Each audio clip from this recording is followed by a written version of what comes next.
हर साल लाखों लोग यूपीएससी का एग्ज़ाम देते हैं और यूपीएससी को क्रैक करने के लिए दिन रात लगे रहते हैं कि ये इंटरव्यू उनके लिए भी खास होने वाला है जो यूपीएससी की तैयारी कर रहे हैं। तो अभी भी मेरे मम्मी पापा नहीं समझे हैं कि मतलब मैंने कौन से विभाग में क्या किया है। फिर जैसे घर का खर्चा होता है तो मम्मी ने वो करने के लिए सिलाई का काम शुरू कर दिया था। पिताजी भी मंदिर में मतलब सुबह 3:30 बजे उठ के चले जाते हैं। इवन आज भी वो इतने पे टाइम पे जाते हैं। मम्मी पापा से यही कहते थे कि अरे उसको हम नौकरी दिला देते हैं, हम बता देते हैं हमारी जान पहचान है, वो क्यों नहीं कर रहा है कुछ।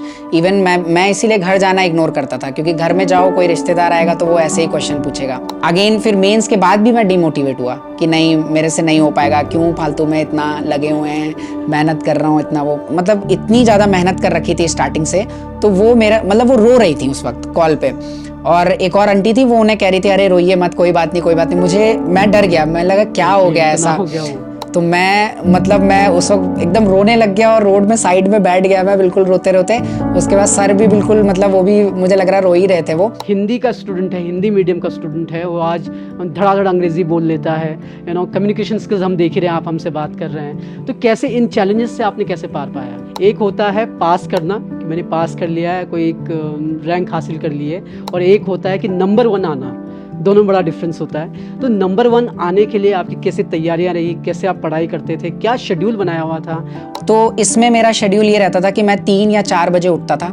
आपके इसमें मोबाइल कितना बड़ा डिस्ट्रैक्शन बना? तो इन चीज़ों को कम्प्लीटली इग्नोर ही कर दिया जाए। मतलब जैसे इंस्टाग्राम पे आईडी है तो डायरेक्ट डिलीट करो। एज ए यूपीएससी एस्पिरेंट क्या मेरे ज़िंदगी में वो चीट डे होते हैं या नहीं? यार आज पढ़ने का मन नहीं कर रहा, आज मज़े करते हैं, ऐसा होता है? बिल्कुल सर, मेरा हर हफ्ते होता था। हर हफ्ते में एक दिन मैं ज़रूर करता था। 12-12 घंटे जो है कमरे में खुद को बंद कर देते हैं, फिर पढ़ना शुरू कर देते हैं। क्या ये स्ट्रेटजी सही होगी कि मैं दुनिया की सारी चीज़ें छोड़ दूँ? मुझे लगता है कि वो ज़्यादा लंबे समय तक सही भी नहीं है किसी के लिए। पलायन करते हैं तो ही हमें सब कुछ हासिल हो पाता है।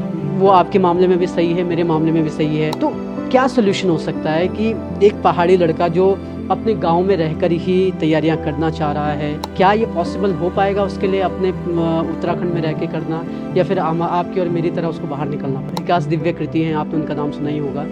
वो दृष्टि नाम से अपनी कोचिंग चलाते हैं। वो आपको घर से तैयारी करने के लिए कुछ 80,000 या 90,000 का बुक्स का एक सेट देते हैं। फिर किताबें मंगा करके खुद तैयारी करना कितना फिजिबल है, कितना पॉसिबल है? यूट्यूब पे हमें ढेर सारे वीडियोस ऐसे मिल जाते हैं जो एक गाड़ियों का लंबा काफिला दिखाएंगे। देखिए power of a UPSC aspirant, जब वो आईएएस बनेगा, जो भी बनेगा। क्या मोटिवेशन का ये तरीका सही है? क्या ये जो सेल्फ हेल्प बुक्स होती हैं, सेल्फ हेल्प टॉक्स होती हैं, ये कितनी मदद कर पाती हैं?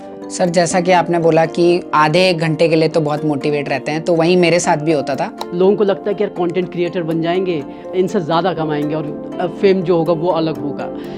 ये नज़रिया कहाँ तक सही है कि क्या हमारे यूथ को, जो हमारे नए बच्चे आ रहे हैं, क्या कंटेंट क्रिएशन और दूसरा कि क्विक फेम, क्विक मनी, क्योंकि सोशल मीडिया आ गया है, तरीके हज़ार आ गए हैं, क्या उन्हीं में इन्वेस्ट करना चाहिए या आपको ऐसे भी गोल सेट करने चाहिए अपने? हर साल लाखों लोग यूपीएससी का एग्ज़ाम देते हैं और यूपीएससी को क्रैक करने के लिए दिन रात लगे रहते हैं। ऑनलाइन यूट्यूब हो या फिर इंटरनेट हो, आपको हर जगह कई ऐसे वीडियोस मिल जाएंगे, कई ऐसे आर्टिकल्स मिल जाएंगे जो आपको बताते हैं कि आपको इन एग्ज़ाम्स को क्रैक कैसे करना है। लेकिन अगर आप इन एग्ज़ाम्स को क्रैक करना चाहते हैं, इनमें सफलता हासिल करना चाहते हैं, तो सबसे बड़ा ज़रिया है आप उन लोगों से बात करें, आप उन लोगों को सुने जिन्होंने इन एग्ज़ाम को क्रैक कर दिया है। आज हमारे साथ एक ऐसे ही शख्स हैं जिन्होंने यूपीएससी में ऑल इंडिया रैंक 1 हासिल किया है। अब वो उन्होंने किस स्ट्रीम में किया है, किस तरह किया है और क्या जर्नी उनकी उसके पीछे रही है, उसके बारे में तो बात करेंगे ही। लेकिन सबसे ख़ास बात जो हमारे लिए है, जो उत्तराखंड की ऑडियंस है, वो शख्स जो है उत्तराखंड से आते हैं और एक उत्तराखंडी की तरह, जिस तरह पहाड़ का जीवन चुनौतियों से भरा होता है, उस तरह का जीवन कुछ उनका भी था। लेकिन उन चुनौतियों के बीच उन्होंने लगातार मेहनत की और वो मुकाम हासिल किया, जिसकी वजह से आज हम उनका इंटरव्यू कर रहे हैं। तो सिर्फ उनके बारे में बात नहीं होगी, बल्कि ये इंटरव्यू उनके लिए भी ख़ास होने वाला है जो यूपीएससी की तैयारी कर रहे हैं, जो चाहते हैं कि उन्हें हिंट्स मिले, टिप्स मिले कि यूपीएससी की तैयारी कैसे की जाए और कैसे पढ़ा जाए। तो हमारे साथ आज जो हैं वो हैं यूपीएससी ऑल इंडिया रैंक 1 हासिल करने वाले हिमांशु थपलियाल। हिमांशु, आपका बहुत बहुत स्वागत है, शुक्रिया हमें टाइम देने के लिए। Thank you so much sir. सबसे पहले तो विकास सर, मैं आपका और गुगुती चैनल की पूरी टीम का बहुत बहुत धन्यवाद करता हूँ कि आपने मुझे यहाँ बुलाया और मुझे बात करने का मौका दिया। थैंक यू हिमांशु, बिकॉज आप डिज़र्व करते हैं वो चीज़। लेकिन हिमांशु, सबसे पहला सवाल मेरा ये है, यूपीएससी में ऑल इंडिया रैंक 1 जो आपने लाई है, और जो मैं आपके इंटरव्यूज़ देख रहा था, जो मैं आपके बारे में पढ़ रहा था, आप पहले ये बताइए कि आपने यूपीएससी में किया क्या है? ऑल इंडिया रैंक 1 आपने लाई है, किस में आपको ऑल इंडिया रैंक 1 आई है, और क्या वो आपका सब्जेक्ट मेजर था वहाँ में? तो सर यूपीएससी वैसे डिफरेंट टाइप के पेपर करवाता है, जैसे कि जो सबसे ज़्यादा फेमस है वो है CSE, civil services examination. Correct. ऐसे ही इंजीनियर्स के लिए एक अलग से पेपर करवाया जाता है, उसे कहते हैं ईएसई, इंजीनियरिंग सर्विसेज एग्जामिनेशन। तो ये स्पेसिफिकली जो हमारी कंट्री में इंजीनियरिंग फील्ड में जो एस्पिरेंट्स की ज़रूरत है या जो ऑफिसर्स की ज़रूरत है, उनके लिए अलग से ये पेपर करवाया जाता है, जिसको कि मोस्टली इंजीनियरिंग स्ट्रीम से जो बच्चे आते हैं बीटेक करके, वो लोग इसको देते हैं। तो उसमें जो इलेक्ट्रॉनिक्स एंड टेलीकम्युनिकेशन की ब्रांच है, उस ब्रांच में मैंने ऑल इंडिया रैंक 1 हासिल करी है। हिमांशु, एक सवाल मेरा यहाँ पर ये है कि आपने जैसे बात की सीएससी होती है और ये आपका जो इंजीनियरिंग वाला पार्ट आ जाता है, दोनों में क्या बुनियादी फ़र्क है? मतलब क्या आप इस फील्ड में जा कर के आप इन हाउस काम कर रहे होंगे, आप इंजीनियर वाला काम कर रहे होंगे, या फिर आप भी जो सीएससी करते हैं उनकी तरह ऑफिसर बन सकते हैं? क्या डिफरेंस होता है दोनों में? सर सबसे पहले तो मैं एक सिमिलैरिटी बताऊंगा कि सिमिलैरिटी ये है कि दोनों ही ग्रुप ए के गैजेटेड पोजीशन में दोनों को वहीं सेम पोजीशन मिलती है। यहाँ पे इनको आईएएस बोलते हैं और हमें आईईएस ऑफिसर बोलते हैं। लेकिन जो हमारा फील्ड वर्क रहता है वो काफ़ी ज़्यादा डिफरेंट होता है। जैसे कि एक आईएएस ऑफिसर होता है वो मोस्टली एडमिनिस्ट्रेटिव जो चीज़ें होती हैं उनको संभालता है, लेकिन हमारा क्या होता है स्पेसिफिक हो जाता है, उनका जनरलाइज हो जाता है। तो उनको बहुत ज़्यादा वैरायटी ऑफ फील्ड में नॉलेज होनी चाहिए, लेकिन हमारे में ऐसा नहीं है, हमें सिर्फ इंजीनियरिंग की डिपार्टमेंट में ही काम करने को मिलेगा। तो पोजीशन भले ही सेम होगी, ग्रुप ए की ही पोजीशन हम दोनों को मिलेगी, राइट्स पूरे मिलेंगे, लेकिन हमारा जो काम करने का जो एरिया होगा वो पूरी तरीके से डिफरेंट होगा। ओके, यही इसमें बुनियादी फ़र्क है। तो अब मैं हिमांशु पे आता हूँ। जहाँ तक मैंने देखा है यूपीएससी की, जब भी हम बात करते हैं, मैं एक आउटसाइडर हूँ यूपीएससी के लिए, मुझे कुछ नहीं पता उसके बारे में। तो जहाँ तक हमें सुनाई देता है सीएससी वाला कि भाई आईएएस बनेगा, आईपीएस बनेगा, और मोटिवेशनल वीडियोस भी इसी के बारे में ज़्यादातर होते हैं। तो मेरा सवाल ये है कि किन किन आधार पर क्यों आपने मतलब सीएससी नहीं चुना और क्यों आप इंजीनियरिंग में गए? क्या आपको नहीं लगता कि मतलब जो सीएससी अगर मैं करता उसमें ज़्यादा फ़ायदे होते, ज़्यादा पर्क्स होते, या फिर ज़्यादा बड़ा नाम होता? इंजीनियरिंग में जाने का कारण क्या है और क्यों जाना चाहिए अगर कोई जाना चाहता है तो? तो सर पहले तो मैं स्टार्टिंग से ही मतलब मुझे इंजीनियरिंग करनी थी। मैंने कभी भी ऐसा नहीं सोचा था कि मुझे मतलब सिविल सर्विसेज में जाना है या मतलब ऐसे कुछ गवर्नमेंट की प्रिपरेशन करनी है। तो मैं इंजीनियरिंग की फील्ड में ही घुस गया था पहले ही इंटरेस्ट के हिसाब से। तो जब इंजीनियरिंग में आया तो हमारे कॉलेज में एक गुरुराज सर थे, उन्होंने मुझे सबसे पहली बार मतलब वो IIIT इलाहाबाद से पढ़ के आए थे हमारे कॉलेज में। तो उन्होंने हमें पहली बार बताया कि ऐसे इंजीनियरिंग सर्विसेज करके कोई एग्ज़ाम होता है और यूपीएससी कंडक्ट करवाती है उसे। तो उस वक्त जैसे लाइफ में होता है कि एक मतलब गोल मिल जाता है कि हाँ ऐसा कुछ हम भी कर सकते हैं।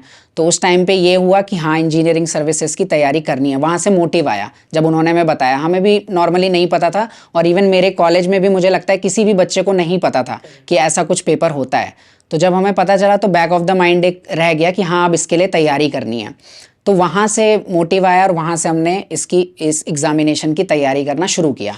अब आईएएस का कभी क्यों नहीं सोचा, क्योंकि पहली चीज़ तो मतलब मुझे जो लगता है डिफ़िकल्टी लेवल उसमें बहुत ज़्यादा है, और मैं जिस लेवल से मतलब स्टार्ट की थी मैंने अपनी जर्नी, तो मेरी सबसे पहले इंजीनियरिंग के लिए जेई मेन में रैंक आती है, तो वो मेरी 5,83,000 थी। तो नॉर्मली गवर्नमेंट कॉलेज मतलब 1 लाख से कम में ही मिलता है। तो मुझे मतलब मेरा लेवल पता था कि अभी बहुत हार्ड वर्क करना है आगे जाके। तो उसके हिसाब से भी मैंने देखा कि हाँ ये फिर भी फिजिबल है, शायद अगर मैं करूँगा मेहनत तो कर सकता हूँ। और दूसरी चीज़ ये है कि मुझे इंजीनियरिंग में बहुत ज़्यादा कॉन्फिडेंस था। जो मेरी इंजीनियरिंग की नॉलेज थी उसमें ये था कि हाँ ये मुझे पसंद है और इसमें मैं आगे करियर में जाना चाहता हूँ। तो इस वजह से मैंने सोचा कि ये मेरे लिए करियर पाथ के लिए सबसे ज़्यादा बेस्ट होगा। तो अभी भी जैसे आईएएस के लिए बहुत लोग कहते हैं कि अब आप आईएएस की तैयारी करो, लेकिन मेरा वही है कि मैं मतलब वहाँ पे क्या है कि जनरल चीज़ें हो जाएंगी काफ़ी ज़्यादा, और फिर ये टेक्निकल चीज़ मतलब मुझे नहीं मिलेगी वहाँ पे।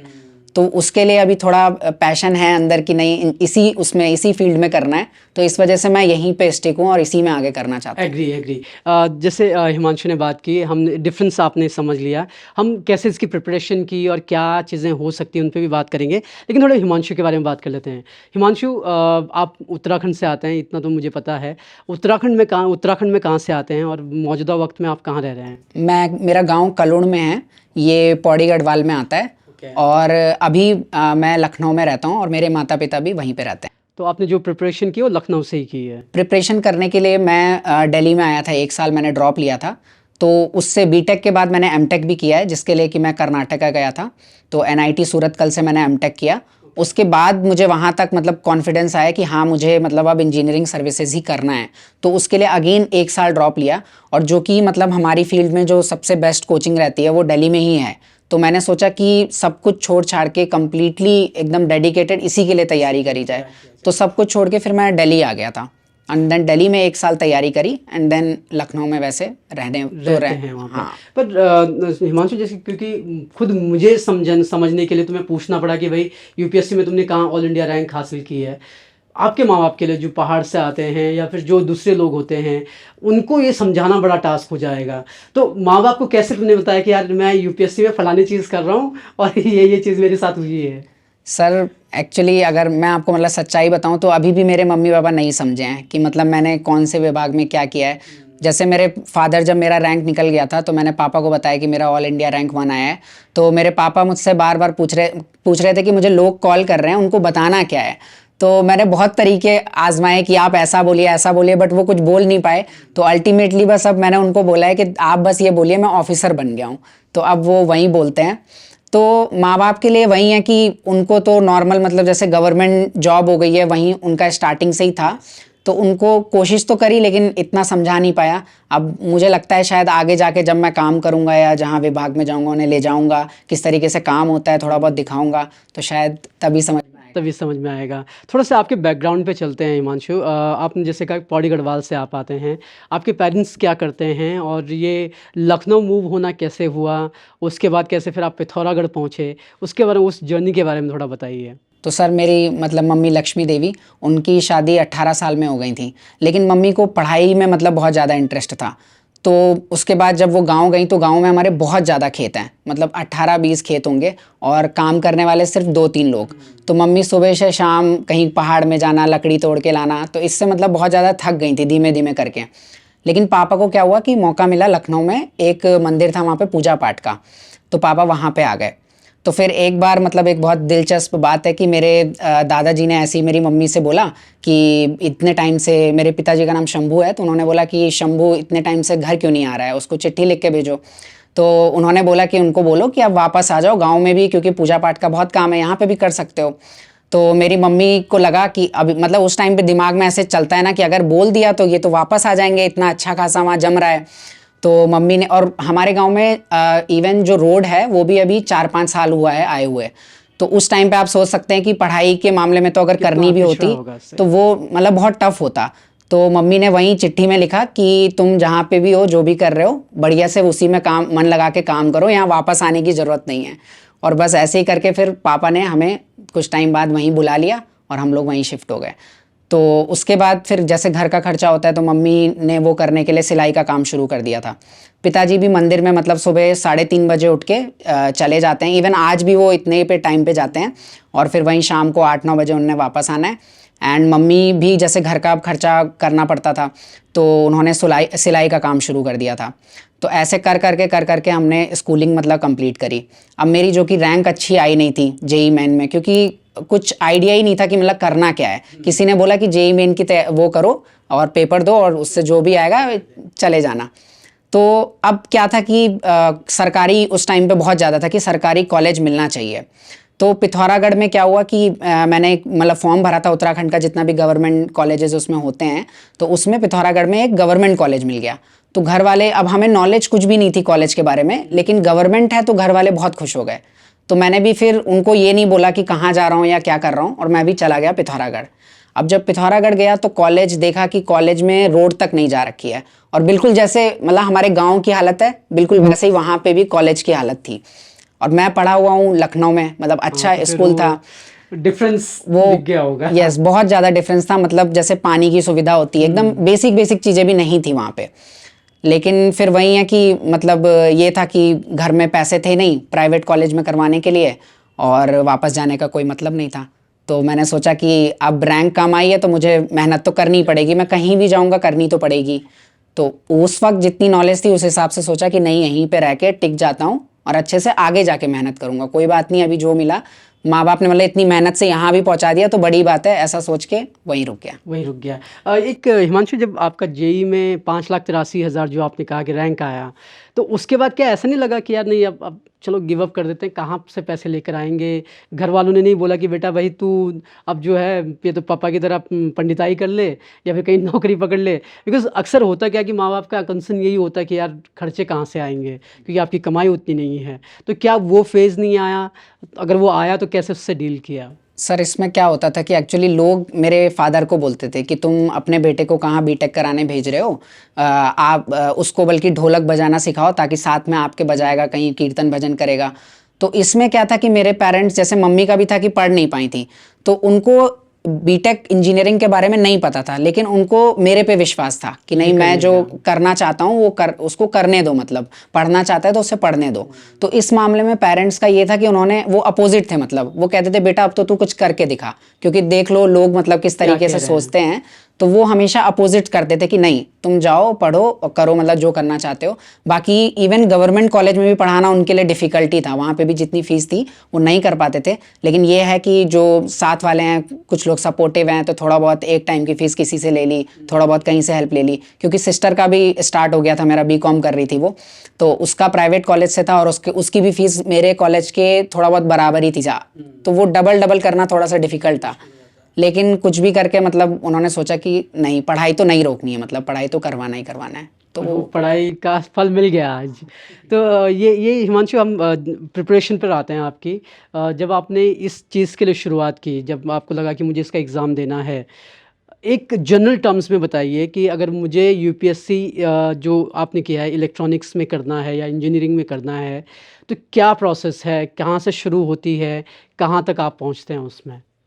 तो सर सबसे पहले तो मतलब जैसे हमें क्या है कि बेसिक सब्जेक्ट को कवर करना चाहिए। कुछ सब्जेक्ट ऐसे होते हैं जो इंजीनियरिंग में हम जिस फील्ड में भी हैं वो हमें आने ही चाहिए, तो सबसे पहले उन सब्जेक्ट से स्टार्ट करी। तो जैसे कि कॉलेज में मेरे गुरुराज सर थे, तो वो कॉलेज के टाइम के बाद भी एक्स्ट्रा टाइम भी बैठ के हमें पढ़ाते थे।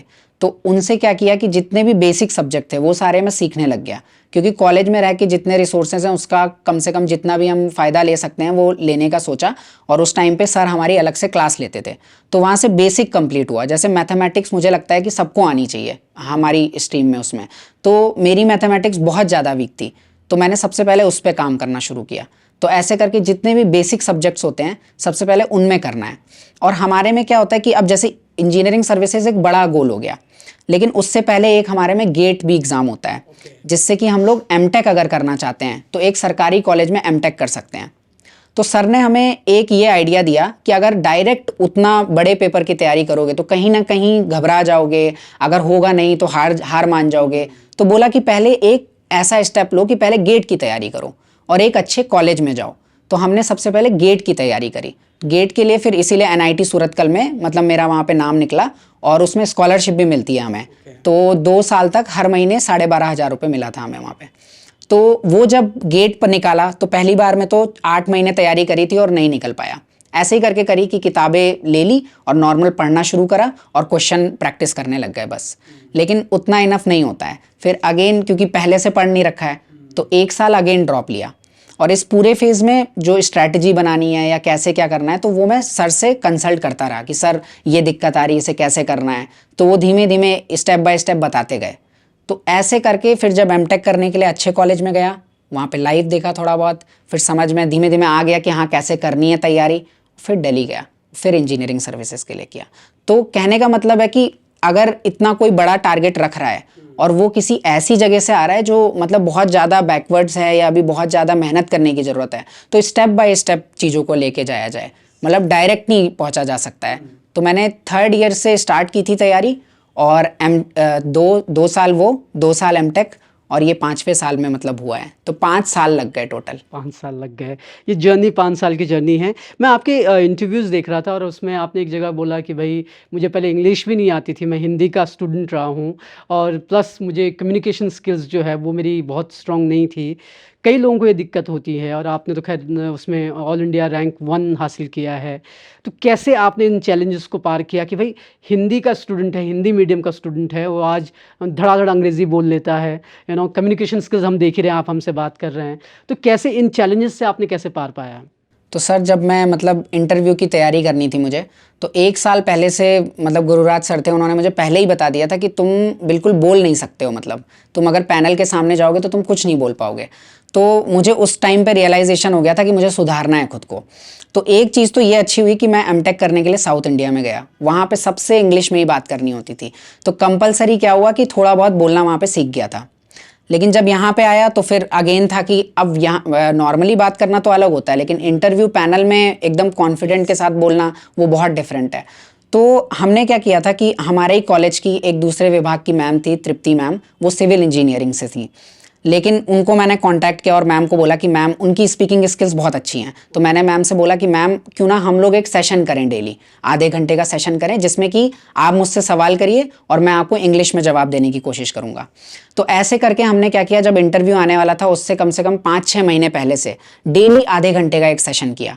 तो उसमें मैम A to Z मुझे बताना शुरू किया कि जैसे कौन से वर्ड नहीं बोलने हैं या कौन सा शब्द बोलना है, और कितना तुम क्या कहते हैं कौन सी वॉइस में बात करना है, कौन से वर्ड इग्नोर करने हैं। तो जैसे बच्चों को सिखाया जाता है बिल्कुल, वो A to Z उन्होंने मुझे हर चीज़ सिखाई। तो तब जाके 6 महीना लगा और फिर इंटरव्यू, मतलब आप कह सकते हैं कि जो मॉक इंटरव्यू जिसे बोलते हैं वो मैं डेली ही करता था, क्योंकि मुझे पता था कि मैं इसी में सबसे ज़्यादा वीक हूँ। तो वो कर करके प्रैक्टिस करके मतलब चीज़ें हो गई। तो इंग्लिश का यही है कि मतलब प्रैक्टिस, अब जब तक करेंगे नहीं तब तक वो नहीं हो पाएगा। आएगी नहीं आपको। एकदम सही कहा आपने। हिमांशु, जब आप इसकी तैयारी कर रहे थे, प्रिपरेशन की तैयारी कर रहे थे, एक होता है पास करना कि मैंने पास कर लिया है, कोई एक रैंक हासिल कर ली है, और एक होता है कि नंबर 1 आना। दोनों में बड़ा डिफरेंस होता है। तो नंबर 1 आने के लिए आपकी कैसे तैयारियां रही, कैसे आप पढ़ाई करते थे, क्या शेड्यूल बनाया हुआ था? और जो अक्सर बच्चे करते हैं कि एक टाइम टेबल बना लेते हैं, 4 दिन वो फॉलो होता है, 4 दिन के बाद वो गायब हो जाता है। तो हिमांशु की वो पूरी प्रिपरेशन जर्नी क्या थी? कैसी स्ट्रैटेजी उन्होंने अपनाई थी? किस तरीके से उन्होंने उस पे काम किया था? तो सर सबसे पहले तो मतलब मैं 3-3 4-4 घंटे ही पढ़ता था कॉलेज टाइम से, 6 घंटे या 8 घंटे ऐसे करके निकालता था।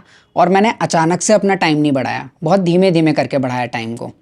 लेकिन जो ये लास्ट 1 ईयर था जिसमें मतलब मैंने ये एक के बाद एक सारे राउंड्स क्लियर करे, इसमें मेरा शेड्यूल बिल्कुल ये था कि मतलब मुझे करना ही है इस बार। तो उसमें ये था कि रैंक 1 का तो कभी नहीं सोचा था, लेकिन ये था कि मैं क्वालिफाई कर जाऊँगा। तो इसमें मेरा शेड्यूल ये रहता था कि मैं 3 या 4 बजे उठता था। उसके बाद मैं एक जैसे इस्कॉन है, दिल्ली इस्कॉन है, तो उसमें हम लोगों को रहने के लिए थोड़ा सा रहता है कि वहाँ पे रह सकते हैं अगर, तो अलग से फ्लैट लेके वहाँ पे रहते थे। तो वहाँ पे क्या था कि 5 बजे उठ के आरती में आना होता था आधे घंटे के लिए। तो वहाँ से क्या हो गया कि अब 5 बजे अगर वहाँ पहुँचना है तो मैं सोचता था कि 3 बजे उठ लेता हूँ, क्योंकि 1-2 घंटा पढ़ना भी है। तो उस चक्कर में मैं जल्दी उठना सीख गया मतलब, और सीख के उसके बाद आधा घंटा आरती करी और फिर बस उसके बाद वापस अपने शेड्यूल में लग गए कि 2-3 घंटे फिर पढ़ाई करी, फिर कोचिंग गए, फिर शाम को कोचिंग से आए और फिर 3-4 घंटा प्रैक्टिस करी, और ऐसे करके हो गया। और रात में नींद फिक्स कर दी कि 6-7 घंटे सोना ही सोना है। लेकिन इस बार वही था कि 12 मतलब सेल्फ स्टडी अगर मैं बोलूँ, जब कोचिंग नहीं जाता था तो 12 से 14 घंटे मैं पढ़ाई करता ही करता था। लेकिन उसमें भी ये नहीं है कि बिल्कुल मतलब 8 घंटे तो पूरा पढ़ाई रहता था, 4 घंटे ऐसा रहता था कि हाँ थोड़ा बहुत रिवीजन टाइप का चल रहा है या लाइट चीज़ें पढ़ ली, क्योंकि दिमाग मतलब कुछ टाइम के बाद काम नहीं कर पाता है काम। तो 8 घंटे लेकिन रहता था कि फिक्स है कि वो एकदम डेडिकेटली पढ़ना ही पढ़ना है। तो ऐसे करके ये लास्ट 1 ईयर एकदम ऐसे था कि ऐसा नहीं कि डीमोटिवेट नहीं हुआ, हर स्टेप पे डीमोटिवेट होता गया। प्रीलिम्स क्वालिफाई हो गया था। एक दिन ऐसा हुआ कि मैं मेंस के लिए तैयारी ही नहीं करना चाहता था, मतलब मुझे लग रहा था मैं नहीं पढ़ पाऊंगा। 5 दिन तक मैंने कॉपी तक नहीं निकाली। लेकिन अगेन सर से बात करी, सर ने बोला कि अब इतना पास आ गए हो, अब कहाँ हार मान रहे हो, एक और बार ट्राई कर लो, कोई नहीं। फिर मेंस दिया और मेंस में मेरे हाईएस्ट मार्क्स थे इस बार। तो अगेन फिर मेंस के बाद भी मैं डिमोटिवेट हुआ कि नहीं मेरे से नहीं हो पाएगा, क्यों फालतू में इतना लगे हुए हैं, मेहनत कर रहा हूँ इतना वो। फिर अगेन लेकिन इंटरव्यू दिया और फिर इंटरव्यू के बाद रैंक 1 आ गई। तो लेकिन इस पूरे प्रोसेस में मुझे लगता है जो डिफरेंट चीज़ मैंने करी वो यही थी कि हर दिन मैं ये सोचता था कि कुछ भी करके बस निकालना है। तो मतलब मैं 100% अपना देता था, हर तीनों राउंड को दिया। क्योंकि बच्चे क्या करते हैं कि कुछ या तो फिर प्रीलिम्स पे ही बहुत ज़्यादा फोकस कर देंगे या तो फिर मेंस में ही कर देंगे, लेकिन हमारा क्या था कि नहीं, प्रीलिम्स पे भी जितनी मेहनत की उतनी ही मेंस में भी करनी है और उतनी ही फिर इंटरव्यू में भी करनी है। और मैं दिल्ली में ही था इस पूरे प्रोसेस में, मतलब वापस घर नहीं आया। क्योंकि कई बच्चे घर भी चले जाते हैं वापस कि अब तो मेंस निकल गया, कोई नहीं, घर में रह के आराम से करेंगे। हाँ, लेकिन मेरा था कि नहीं नहीं, अभी आराम करना ही नहीं है जब तक। इवन जैसे लोग कहते हैं कि आपका बैकअप क्या था, तो मैं उन्हें बताता था मेरा बैकअप है अगले साल ये फिर से जो पेपर होगा यही मेरा बैकअप है। तो मैंने फिर से तैयारी भी शुरू कर दी थी। तो ये था कि मतलब हाँ, इस बार करना ही करना है और वो आपने कर भी लिया। हिमांशु, यहाँ पर एक चीज़ ये आती है कि जैसे आपने कहा कि डिमोटिवेशन बहुत ज़्यादा होता है, और आज के जिस युग में हम लोग हैं, जिस मॉडर्न एरा में हम लोग हैं, मोबाइल्स हर किसी के हाथ में है, एंड स्क्रॉल है, रील्स हैं, शॉर्ट्स हैं। आप जो है एक बार गलती से चले गए एक रील देखने के लिए, और फिर वो आधा घंटा 1 घंटा कब चला गया पता नहीं चलता है। ऐसे में तैयारियां करना, क्योंकि जिस तरह से आपका काम 14-15 घंटे की पढ़ाई, आपके इसमें मोबाइल कितना बड़ा डिस्ट्रैक्शन बना, और उस डिस्ट्रैक्शन से बचा कैसे जाए? क्योंकि कई बच्चे हैं जो आपकी तरह काम करना चाह रहे हैं, जो पास करना चाहते हैं, प्रीलिम हासिल करना चाहते हैं। कैसे किया जाए, इस डिस्ट्रैक्शन से बचा कैसे जाए? मोबाइल हो या कोई किसी भी तरह का डिस्ट्रैक्शन, उससे बचने का तरीका क्या हो? सर, सबसे पहले तो ये है कि अगर आपको पता है कि समय बहुत ज़्यादा कम है तो इन चीज़ों को कम्प्लीटली इग्नोर ही कर दिया जाए। मतलब जैसे इंस्टाग्राम पे आईडी है तो डायरेक्ट डिलीट करो। कुछ लोग तो सस्टेनेबल सॉल्यूशन बोलते हैं कि धीमे धीमे करके आधा घंटा ही चलाओ, 1 घंटा ही चलाओ, लेकिन मेरा ये मानना है कि अगर समय कम है आपके पास तो फिर ये सब टेक्निक काम नहीं आएगी। अगर आपकी आईडी है, आप कभी ना कभी खोलोगे ज़रूर, महीने में भी एक बार खोलोगे, और एक बार भी खोली तो शॉर्ट्स के बाद शॉर्ट्स वो चलते जाएंगे। तो सबसे पहली चीज़ तो है कि एकदम अकाउंट डिलीट कर दो।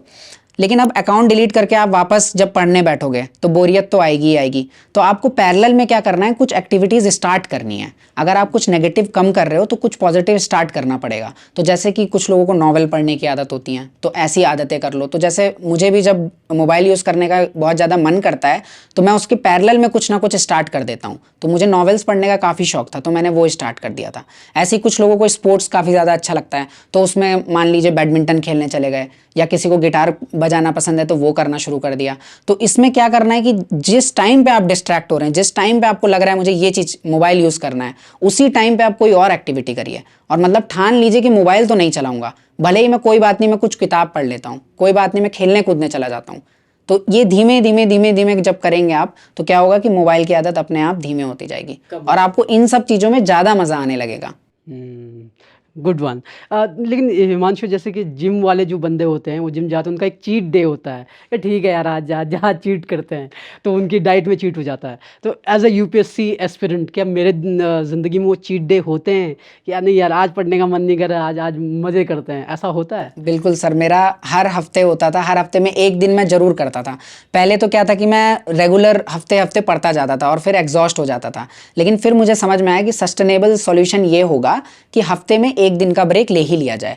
तो उसमें मॉर्निंग में मैं रिवीजन तो करता था, लेकिन उसके बाद मैं बाहर निकल जाता था। तो मुझे घूमना पसंद है, तो नॉर्मल दिल्ली में कोई भी एक जगह सोच ली और वहाँ पे चला गया घूमने के लिए, और बढ़िया करके खाना पीना जो मन कर रहा है, मतलब कचर बचर भी है तो कोई दिक्कत नहीं है उस दिन, बढ़िया करके खाया पिया। और मुझे मूवीज़ देखने का शौक है तो मैं मूवीज़ देखने भी चला जाता था। हाँ, मतलब ये रहता था कि अगर आज मस्ती करनी है तो मस्ती ही करो, उसमें फिर टेंशन नहीं लेनी है कि अरे पढ़ाई नहीं करी, कोई बात नहीं, आज पूरे दिन कर लो। लेकिन जब ये आज का हो जाएगा, कल वापस आना है तो अगेन फिर 6 दिन बढ़िया करके लगना है पढ़ाई में। मैंने यूपीएससी एस्पिरेंट्स की जब भी बात आती है तो मैंने कई लोगों के बारे में सुना है कि 12-12 घंटे जो है कमरे में खुद को बंद कर देते हैं, फिर पढ़ना शुरू कर देते हैं, और मतलब एकदम ऐसा है कि बस यही है एंड गोल, इसके अलावा कुछ है नहीं। लोग जो है मोबाइल तो छोड़िए, दूसरी चीज़ों पर भी ध्यान देना बंद कर देते हैं। क्या ये स्ट्रैटेजी सही होगी कि मैं दुनिया की सारी चीज़ें छोड़ दूँ? जैसे आपने कहा चीट डे के दिन मैं ये सब चीज़ें करता था, मैं ये सब छोड़ दूँ और दिन रात लगातार इसी पे लगा रहा हूँ, क्या उससे मेरा मेंटल हेल्थ इम्पैक्ट नहीं होगा? पड़ेगा सर, मेंटल पे बहुत इम्पैक्ट पड़ेगा, और मुझे लगता है कि वो ज़्यादा लंबे समय तक सही भी नहीं है किसी के लिए। तो कुछ ना कुछ साथ में करना बहुत ज़्यादा, जो भी पसंद है वो चीज़ें करना ज़रूरी है, लेकिन हाँ सब कुछ नहीं करना चाहिए। कुछ कुछ चीज़ों को लेना चाहिए। जैसे मुझे गाने का बहुत शौक है, मैं डांस भी पहले किया करता था, लेकिन ये सब चीज़ें मुझे छोड़नी पड़ी क्योंकि मुझे वो चीज़ें अपने साथ में रखनी थी जो पढ़ाई में मुझे हेल्प करें। तो ऐसे थोड़ा बहुत फ़िल्टर आउट करना पड़ेगा। लेकिन जो एकदम 12 घंटे लाइब्रेरी में बैठ के या रूम में बैठ के जो एकदम पढ़ते जाना, वो आगे जाके बहुत ज़्यादा डेंजरस हो सकता है। तो उतना ज़्यादा नहीं करना है। लाइक मुझे भी अगर बहुत ज़्यादा परेशानी होती थी तो मैं नॉर्मल निकल के पार्क में चला जाता था, और पार्क में डेली 1 घंटे का मेरा रूटीन था कि मैं अपने कॉपी ले लूँगा और ऐसे ही रिवीजन करते करते पार्क में टहलूँगा, वॉक करते हुए करूँगा। लेकिन ये मतलब एक ही जगह पे नहीं रहना है, मतलब कि थोड़ा बहुत बाहर भी निकलना है। हिमांशु, क्योंकि जब हम आप इतने बड़े कोर्स की तैयारी कर रहे हो और ढेर सारी किताबें आप पढ़ रहे होते हैं, हम लोग भी जब अपने वीडियोस की तैयारी करते हैं तो हमें भी किताबें पढ़नी होती है, रिसर्च करनी होती है। लेकिन जो इशू मेरे साथ आता है, मुझे पर्सनली ये लगता है, और मैं आपसे भी जानना चाहूँगा कैसे इससे निकला जाए बाहर। जब मैं किताबें पढ़ता हूँ, आधे घंटे, 1 दिन, 2 दिन मुझे बड़ा याद रहेगा कि हाँ यार मैंने क्या पढ़ा था, कैसे पढ़ा था। बट ग्रेजुअली वो 1 हफ़्ता गुज़र गया, 1.5 हफ़्ता गुज़र गया, मुझे याद नहीं रहता कि मैंने ये चीज़ कहीं पढ़ी थी, कहाँ पढ़ा था, क्या क्या पढ़ा था, तो वो चीज़ें दिमाग से निकल जाती हैं। कैसे, क्या ऐसा किया जाए कि भाई आप ढेर सारी किताबें पढ़ रहे हो तो मेमोराइज़ेशन कैसे हो, कि वो दिमाग में आपके बैठा कैसे रहे, उसके लिए क्या किया जाए? सर, इसके लिए सबसे बेस्ट है कि आप जो भी जिस दिन पढ़ते हैं, सबसे पहले तो किसी से उसे डिस्कस कर लीजिए। मतलब आप किसी को आपके आसपास है या कुछ है, उनको कुछ फैक्ट्स बताइए या कुछ बताइए कि आज मैंने ये चीज़ पढ़ी, मुझे बहुत अच्छा लगा। और इसके बाद दूसरा ये भी है कि आप उसको हफ्ते हफ्ते में रिपीट करते रहिए। कोई आपको नया कुछ मिल रहा है, उनसे आप बताइए कि मैंने ये चीज़ देखी, कैसे होता है। तो एक तो ये मेथड हो गया, ये काफ़ी ज़्यादा लंबे समय तक आपको रिपीट जब आप करेंगे तो होगा। और दूसरी चीज़ है कि रिवीजन की तो नॉर्मल जो हम लोग एग्ज़ाम की भी तैयारी करते हैं उसमें हम लोग रहता है कि हर हफ्ते जो भी करना है साइक्लिक रिवीजन होना चाहिए। मतलब कि 1 हफ्ते में 1 बार कर लिया, फिर 2 हफ्ते में 1 बार कर लिया, अब चीज़ें याद होने लग जाएंगी। फिर 1 महीने में 1 बार कर लिया। तो ऐसे करके एक स्केड्यूल बनाया जाए और उसमें रिवीजन किया जाए। लेकिन जो नॉर्मल आम उसमें हम लोग जो बातें करते हैं या वो करते हैं, वो मुझे लगता है कि ज़्यादा फ़ायदेमंद है, क्योंकि उसमें आप सामने वाले को भी कुछ ना कुछ नॉलेज दे रहे हो, और ऐसे करके मतलब ज़्यादा कॉन्फिडेंस भी आपको आ जाता है। तो उससे वो आपको ज़्यादा बेटर याद ज़्यादा बेटर है। ज़्यादा बेटर याद रहता है। हिमांशु, अगर हम आपकी प्रिपरेशन का एक टाइम टेबल अगर बनाएं, कि अगर मैं एक यूपीएससी एस्पिरेंट हूं और आपकी तरह इंजीनियरिंग में जाना चाह रहा हूं, और मेरा गोल, भले ही आपका गोल नहीं था, लेकिन मेरा गोल ये है कि मुझे टॉप 100 में आना है या टॉप 10 में आना है। अब मुझे अपना टाइम टेबल बनाना है, तो मैं टाइम टेबल को कैसे सेट करूं कि जिस तरह से मुझे पता है कि यार ये मुझे सक्सेस दिला सकता है, भले ही 1 ना दिलाए, 10 दिलाए या 100 दिलाए, लेकिन सक्सेस मिलेगी ज़रूर। सर, सबसे पहले तो मुझे लगता है कि मॉर्निंग में पढ़ना बहुत इंपॉर्टेंट है, क्योंकि मॉर्निंग का टाइम हमारे हाथ में होता है। उसके बाद जो भी टाइम है, अगर आप घर पे रह रहे हो या कहीं भी रह रहे हो, कुछ ना कुछ काम आ सकता है, आपका फ्रेंड कॉल कर देगा, कुछ ना कुछ कर देगा। तो मॉर्निंग में कम से कम 2-3 घंटा डेली एक स्केड्यूल बना लीजिए कि ये मेरे पास होना ही चाहिए, क्योंकि वो आपका अपना टाइम हो जाएगा। अब दूसरी चीज़ है, जो बच्चे कॉलेज जा रहे हैं या कुछ पढ़ाई कर रहे हैं, तो उनका फिर 9 से लेकर 5 तक तो फिक्स रहेगा, वो वहाँ पे ज़्यादा कुछ नहीं कर सकते हैं। लेकिन उस टाइम में क्या करें कि नॉन टेक्निकल पोर्शन पे फोकस करें, कि जब आप कॉलेज जाते हैं तो कोई ना कोई मैगजीन ले ली या न्यूज़पेपर ले लिया, एक टास्क ले लिया कि आज मैं कॉलेज में जाके इतना कंप्लीट कर दूंगा। उसके बाद आप वापस घर आए, घर आने के बाद आप नॉर्मल सबसे मॉर्निंग में आपने पढ़ लिया, और उसके बाद घर आने के बाद आप कम से कम 3-4 घंटे और निकाल लीजिए। इसमें प्रिपरेशन में सबसे ज़्यादा इंपॉर्टेंट ये है कि लंबे समय तक कंसिस्टेंट रहना पड़ेगा। क्योंकि होता क्या है कि आप 5 दिन पढ़ेंगे और फिर 3-4 दिन नहीं पढ़ेंगे, वो चीज़ काम नहीं आएगी। ज़्यादा भले ही ना पढ़ पाएँ आप, कोई दिक्कत नहीं है, लेकिन डेली अगर 3 घंटा निकाल रहे हैं तो वो डेली निकालिए ही निकालिए, तो आपको लंबे समय में उसका फ़ायदा मिलेगा। अब दूसरे वो बच्चे जो कि नहीं जाते हैं कॉलेज और उनके पास दिन का पूरा टाइम बचा है, तो वो सिंपली क्या करें, अपने डे को 2 पार्ट्स में डिवाइड कर लें। आफ्टरनून से पहले जितना भी टेक्निकल है वो सब तैयार कर लें, रिवीजन करना है वो कर लें, और आफ्टरनून के बाद नॉन टेक्निकल करें, क्योंकि खाना खाने के बाद थोड़ी सी बोरियत आती है। तो नॉन टेक्निकल में क्या होता है, थोड़ी सी रुचि मतलब होती है कि इन्वायरमेंटल साइंस में क्या चल रहा है, इन्वायरमेंट में क्या चल रहा है, वो सारी चीज़ें थोड़ी सी रुचि वाली लगती हैं। तो उसमें शाम के टाइम में वो सब चीज़ें करिए, तो इससे क्या होता है कि पूरे दिन का एक मतलब प्लान, शेड्यूल बन जाएगा और उस पर फिर आप फोकस करिए। ठीक है हिमांशु, ये तो बात हो गई आपके कोर्स की और कैसे इस चीज़ में आपको आगे करना है। खैर, इस पर हम आगे भी बात करते रहेंगे, लेकिन थोड़ा पहाड़ पर वापस लौटते हैं। जैसे हिमांशु थपलियाल ने इसको क्रैक कर लिया, कई ऐसे पहाड़ी बच्चे हैं जो ये करना चाह रहे हैं, खैर आप लखनऊ चले गए थे, आपके पास वो मौका था, पर एक एक चीज़ हमेशा पहाड़ की में बोली जाती है कि यार हम पलायन करते हैं तो ही हमें सब कुछ हासिल हो पाता है। वो आपके मामले में भी सही है, मेरे मामले में भी सही है। अगर मैं शायद मुंबई नहीं निकलता तो शायद मैं यहाँ पे बैठा नहीं होता, और आप लखनऊ नहीं निकलते तो शायद आप AIR 1 ला नहीं पाते। तो क्या सोल्यूशन हो सकता है कि एक पहाड़ी लड़का जो अपने गांव में रहकर ही तैयारियां करना चाह रहा है या करने की कोशिश कर रहा है, क्या ये पॉसिबल हो पाएगा उसके लिए अपने उत्तराखंड में रह के करना, या फिर आपकी और मेरी तरह उसको बाहर निकलना पड़ेगा? सर आजकल मुझे लगता है कि फिर भी थोड़ा सा पॉसिबल है, क्योंकि पहले क्या प्रॉब्लम थी कि रिसोर्सेज नहीं थे, लेकिन अभी क्या है कि इंटरनेट आ गया है, जिसकी वजह से क्या है कि कोई गांव में भी रहकर कम से कम ऑनलाइन वीडियो लेक्चर देख के सीख सकता है चीज़ों को, जो वो करना चाहता है वो कर सकता है। लेकिन एक चीज़ मैं फिर भी कहूँगा बहुत इंपॉर्टेंट है, वो है गाइडेंस। अगर गाइडेंस नहीं है तो फिर खुद से अकेले सिर्फ ऑनलाइन अगर डेली मैं किसी को कह दूं कि मोबाइल खोल के लेक्चर देखो, तो वो नहीं कर पाएगा वो ज़्यादा लंबे टाइम तक। तो एक गाइडेंस की बहुत ज़्यादा ज़रूरत है, जो बच्चों को मतलब होना चाहिए कि कोई ना कोई उनको बताने वाला होना चाहिए। तो अगर एक ये हो जाए और एक ऑनलाइन वो बच्चा कर रहा है तो वो कहीं ना कहीं पहुंच सकता है। और सर बाहर तो मुझे लगता है अभी भी उत्तराखंड में भी किसी को बाहर आना तो इम्पोर्टेंट है ही है, क्योंकि आप इवन सिर्फ उत्तराखंड की बात नहीं है, कोई कहीं पे भी रहता है उसे अपने कंफर्ट जोन से बाहर तो आना ही पड़ेगा। तो उसके लिए कॉलेज करने के लिए उसे एक ना एक बार तो बाहर आना ही पड़ेगा। बाद में भले ही वो वापस जाए, वापस उत्तराखंड में ही रह के तैयारी करे, लेकिन बाहर आना पड़ेगा क्योंकि एक्सपोजर नहीं मिलेगा तब तक। Very true. जब हम पहाड़ की बात कर ही रहे हैं, हिमांशु थपलियाल ऑफिसर बनने वाले हैं।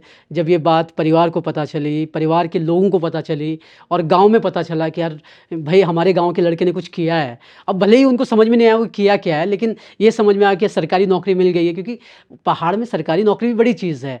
तो कैसा रिएक्शन उन लोगों का था, क्या क्या फीडबैक आए? और जब तुम तैयारी कर रहे थे, क्योंकि 5 साल तुम बिना नौकरी के बैठे हुए हो, पहाड़ में बहुत मुश्किल चीज़ है कि भाई 5 साल तुम्हारा बच्चा कर क्या रहा है, तो वो सवाल भी उठते हैं।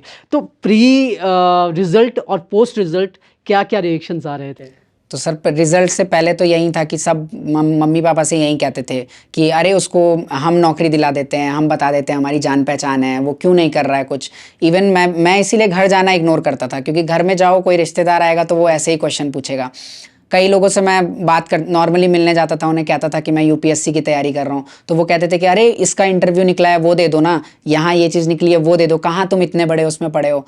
लेकिन रिजल्ट जिस दिन आया है उस दिन के बाद से मतलब इवन गांव से भी मैंने कुछ ऐसे लोगों से बात करी जिनसे आज तक कभी बात नहीं करी थी, तो उनका भी मतलब कॉल आया और उनने बात करी। और गांव में मतलब लोग इतने ज़्यादा खुश हैं, मतलब बहुत ज़्यादा खुश हैं, क्योंकि उनको सिर्फ हमारे पेरेंट्स का नहीं, उनको मतलब लगता है कि हमारे गाँव के मतलब बच्चे ने कुछ ऐसे बड़ा कर दिया है। तो रिजल्ट के बाद से तो ऐसे बहुत सारे इंसिडेंट हो गए हैं कि मतलब एकदम अननोन लोगों से मतलब बात हो रही है, और सभी लोग मतलब अपना दर्द बताते हैं कि मतलब हम भी बाहर आए हैं और चाहते हैं अपने बच्चों को पढ़ाना चाहते हैं, तो वो कहीं ना कहीं कनेक्ट कर पा रहे हैं। तो काफ़ी सिचुएशन बदल चुकी है अब बदल चुकी है, यानी ये होना भी चाहिए एक्चुअली। और सबसे अच्छी बात ये है कि जब आप सफल होकर के बाहर आते हो तो पूरे गांव को खुशी होती है कि यार हमारे गांव के लड़के ने ऐसा किया है। ये बहुत अच्छी चीज़ है। थोड़ा वापस UPSC पे आते हैं। एक हिमांशु, मैंने देखा है चीज़, आपने ऑनलाइन क्लासेस की बात की। पहला सवाल तो मेरा ये है कि क्या अगर मैं गाँव से तैयारी कर रहा हूँ या कहीं से भी तैयारी कर रहा हूँ, क्या ऑनलाइन गुरु मेरे गाइडेंस हो सकते हैं, गाइड हो सकते हैं? पहला सवाल। दूसरा सवाल ये है कि विकास दिव्यकृति हैं, आपने उनका नाम सुना ही होगा, वो दृष्टि नाम से अपनी कोचिंग चलाते हैं। वो आपको घर से तैयारी करने के लिए कुछ 80,000 या 90,000 का बुक्स का एक सेट देते हैं। मैं किसी को जानता हूँ, उसने ऐसा किया है, इसलिए मुझे थोड़ी जानकारी उसके बारे में है। पर ये फॉर्मूला कितना कारगर होगा कि मतलब मैं चाहे अब विकास दिव्यकृति की ने वो की कोचिंग से वो किताबें आई हैं और उनसे मैं तैयारी कर रहा हूँ, क्या पहला सवाल तो वही कि ऑनलाइन गाइड मैं बना सकता हूँ क्या? और दूसरा सवाल ये कि ये घर पे किताबें मंगा करके ख़ुद तैयारी करना कितना फिजिबल है, कितना पॉसिबल है, और कितना आप भेद पाओगे अपने गोल को? तो सर सबसे पहले तो जो ऑनलाइन मटेरियल मिलता है जो घर पे उससे तैयारी करनी होती है, तो पहले तो हमारे लेवल पे डिपेंड करता है कि हमारी कितनी अंडरस्टैंडिंग है, बेसिक चीज़ें हमें कितनी आती हैं। अगर वो आती होंगी तो हम किताबों से कर सकते हैं, एक लेवल तक कर सकते हैं। लेकिन मैं पर्सनल जो मेरा वो है वो ये है कि मेरा बेसिक बिल्कुल वीक था। तो मुझे अगर मैं कॉलेज में मुझे गुरुराज सर या तृप्ति मैम नहीं मिलते तो वो बेसिक चीज़ों पे मैं काम नहीं कर पाता अपने। तो मुझे लगता है कि मटेरियल तो इनफ होता है, वो निकालने के लिए अच्छा खासा मटेरियल है, लेकिन उसको अगर कोई बताने वाला नहीं होगा साथ में या कोई स्ट्रैटेजी बनाने वाला नहीं होगा। जैसे 3-4 सब्जेक्ट तो मुझे सर ने पढ़ा दिए, उसके बाद सर ये भी बताते थे कि किताब को पढ़ना कैसे है, तो वो चीज़ें पता होनी चाहिए। अगर नहीं पता होंगी तो आप मटेरियल तो पूरा मंगा लेंगे लेकिन उसको कर नहीं पाएंगे कंप्लीट और परेशान अलग से होंगे। तो इसलिए ऑनलाइन में ये एक है कि अगर 1-on-1 वो मिल रही है, गाइडेंस मिल रही है, जैसे कुछ कुछ कोचिंग्स में ऐसा हो रहा है आजकल कि आपको कांटेक्ट मिलेगा और आप उनसे पूछ सकते हैं अगर आपको कोई प्रॉब्लम हो रही है, तो वो चीज़ आई थिंक कहीं ना कहीं वर्क कर सकती है। लेकिन अगर आप सोच रहे हैं कि आप खुद से बस मटेरियल मंगा लें और खुद से तैयारी करके सोच लें कि कर लेंगे, तो वो डिफ़िकल्ट है। कोई ना कोई बताने वाला ज़रूर होना चाहिए। ज़रूर होना चाहिए। एक सवाल और ये है कि जब यूपीएससी की जब भी बात आती है, यूट्यूब पे हमें ढेर सारे वीडियोज़ ऐसे मिल जाते हैं जो एक गाड़ियों का लंबा काफ़िला दिखाएँगे। देखिए power of a UPSC aspirant, जब वो आईएएस बनेगा, पीएस जो भी बनेगा, वो चीज़ें बहुत दिखाई जाती हैं और कई लोग इन वीडियोज़ को देख कर के इंस्पायर भी होते हैं कि यार नहीं, I want to do this, क्योंकि ये करूँगा तो ये बन जाऊँगा। क्या मोटिवेशन का ये तरीका सही है? क्योंकि मुझे यूपीएससी इसलिए क्रैक करना है क्योंकि मुझे लंबी कतार गाड़ियों की मिलेगी या वो सुविधाएं मिलेंगी जो एक यूपीएससी एस्पिरेंट पास करने के बाद, ऑफिसर बनने के बाद मुझे मिलेगी। क्या ये तरीका सही है या फिर आपको खुद को जज करते हुए कि भाई मेरी कैपेसिटी क्या है कि मैं यूपीएससी को क्रैक कर भी पाऊंगा या नहीं कर पाऊंगा? किस तरीके से दोनों चीज़ों को देखा जाए? सर कुछ मतलब स्टार्टिंग के लिए तो ये मोटिव ठीक है, मतलब बैक ऑफ द माइंड में रहता है कि हमें अच्छी गाड़ी मिलेगी या सुविधाएं मिलेंगी। लेकिन ज़्यादा लंबे जब आप तैयारी करने बैठेंगे तो ज़्यादा लंबे टाइम तक आपको ये मोटिवेशन के साथ आप आगे नहीं बढ़ पाएंगे। मतलब ये आपके लिए इनफ नहीं होगा आगे बढ़ने के लिए कि खाली गाड़ी मिल जाए, नाम हो जाए, कभी ना कभी आप डीमोटिवेट होंगे ही होंगे। तो इसलिए क्या है कि आपका अंदर से होना चाहिए कि आपको लोगों के लिए कुछ करना है या आपको कुछ सर्विस करनी है या आपको पैशन होना चाहिए, मतलब उस चीज़ के लिए आप जिस भी फील्ड में जाना चाहते हैं। अगर वो नहीं होगा तो आप खाली ये हवाबाजी को देखकर आगे बढ़ रहे हैं तो बहुत ज़्यादा आगे नहीं बढ़ पाएंगे। क्योंकि मेरे केस में पर्सनली मैंने अभी तक ये नहीं देखा है कि मैं कौन विभाग में, मतलब मुझे क्या क्या पर्क्स मिलने वाले हैं, मैंने स्टार्टिंग से ही नहीं देखा था। क्योंकि मैं मतलब जहाँ से आता हूँ तो वहाँ से हमें सर ने बस सिंपल ये बताया था कि तुम मतलब अभी जो तुम्हारी एज है उसके हिसाब से सबसे बेस्ट एग्ज़ाम टारगेट करो। तो उन्होंने एक टारगेट दिया था कि 26 के जब तुम हो जाओगे, तुम्हें ऐसा नहीं है कि प्रेशर लेना है, मस्ती नहीं करनी है, ऐसा कुछ नहीं है। 26 का टारगेट रखो, आराम से तैयारी करो, लाइफ को भी इंजॉय करो और वहाँ पे जाके उसके बाद सबसे बेस्ट जो होता है वो करो जाके। तो मेरा मोटिव यही सिंपल था। और दूसरा वो कहते थे कि अपनी फैमिली को एलिवेट करना है। मतलब हमारी फैमिली में कोई भी ऐसे गवर्नमेंट मतलब साइड से नहीं है, तो मम्मी हमेशा मतलब कभी बोलती नहीं थी हमें, लेकिन उनके यहाँ अंदर रहता था कि हमारे यहाँ भी कोई गवर्नमेंट में निकले। तो बस एक वही था कि अपनी फैमिली को एक अलग स्तर पे ले जाओ ताकि उनकी भी लाइफ स्टाइल को तुम चेंज कर सको। तो ये सिंपल बस यही 2 मोटिव थे।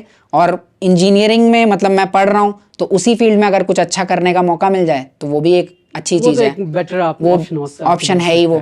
तो बस ये 3 चीज़ें देखकर ये ज़्यादा मतलब मेरे लिए सस्टेनेबल था कि मैं आगे तक चल पाए, क्योंकि ये मेरा पर्सनल मतलब वो था कि फैमिली के लिए मतलब कुछ करना है या ऐसे करके। अगर वैसे चीज़ें देखता मैं तो वो ज़्यादा लंबे तक नहीं चल पाती। तो सभी के लिए यही चीज़ है कि मतलब उन चीज़ों को आप ज़्यादा देर नहीं चल पाएंगे अगर वो सब सोच के कर रहे हैं ये चीज़ें। करेक्ट। अब यहाँ पे हिमांशु एक सवाल ये भी है कि मैंने हम जब यूपीएससी की बात करते हैं, एस्पिरेंट्स की बात करते हैं, तो फर्स्ट अटेम्प्ट होता है, सेकंड अटेम्प्ट होता है, थर्ड अटेम्प्ट भी हो जाता है, फेल होते हैं लोग। तो जब वो फेल होते हैं, जैसे आपने कहा कि मुझे भी लगा कि अब मुझे गिव अप कर देना चाहिए, तो उस सिचुएशन से आप बाहर निकलते कैसे हो कि भाई नहीं यार, आई हैव टू ट्राई, मैं कर लूँगा? इस चीज़ को आप कैसे पुख्ता करोगे? सर पहली चीज़ तो ये है कि हमेशा ग्रोथ होनी चाहिए। जैसे आप पहली बार अगर नहीं कर पाए तो नेक्स्ट टाइम आपने जब दिया तो आपकी ग्रोथ हुई कि नहीं हुई। अगर ग्रोथ नहीं हो रही है तो मुझे लगता है कि 2 या 3 अटेम्प्ट के बाद आगे नहीं करना चाहिए। कुछ ना कुछ बैकअप अगर हो तो उस पे काम करो और उसके बाद साथ में तैयारी कर लो, that is a different thing. लेकिन अगर ग्रोथ नहीं हो रही है तो रुक जाना चाहिए।